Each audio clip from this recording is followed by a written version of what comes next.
me talking about humility from a person who doesn't look very humble, it might be perceived as a little bit of, a hypocritical approach. But in this process of trying to learn about people, I learned that actually humility is not about being modest. And it's true, there's nothing modest about me, if you know me. I've learned this. There was a professor from MIT, Professor Bob Merton, who has a Nobel Prize in economics. And I had the amazing pleasure of walking with him one day on campus. And I said, Bob, can I ask you what it's like to have a Nobel Prize? Because to be very honest, there's 0.01% of the population that has a Nobel Prize. I don't know exactly the percentage, so don't quote me on that. And Bob, who's a very, very nice guy, he says, Loredana, I was very, very nice for a couple of days until I realized there's a few people who have 2. And I thought, come on. Even at that level, there's somebody who's always better than you, right? We're always sitting on the shoulders of giants. That's the whole principle of the academia, of learning, of knowledge. And what I realized is that humility is the acknowledgement that the more you learn, the less you know. The more you learn, the less you know. So when I finished writing this book and I started teaching about it, I realized, oh my God, I want to pull back this book from the shelves, because I actually feel like I know so much more today than when I finished and I handed out the book to the publisher.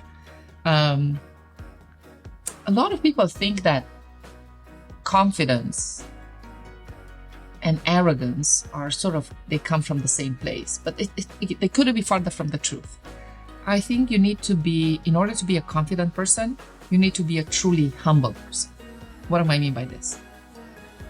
A truly confident person, if you ask them a very, very hard question, they will have the humility to recognize and acknowledge, if they don't know, that they don't know.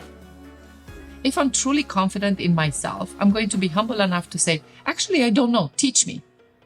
Now do the same thing to an arrogant person. Ask an arrogant person a very, very hard question that you know for a fact that they don't know.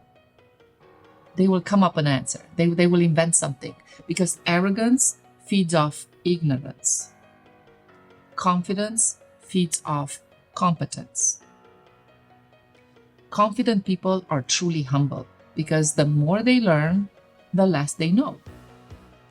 So once again, this thing about humility is so poorly perceived. We keep telling our leaders, oh, you have to be confident, you have to be confident. Yes, you have to be confident, but the base of confidence is humility, is realizing that you have to surround yourself with people who hopefully know more than you do. And if they don't, they say you're in the wrong room. Or maybe you're not in the wrong room, you're just in the wrong mental stage. Confidence and humility are best friends, and they both thrive from competence.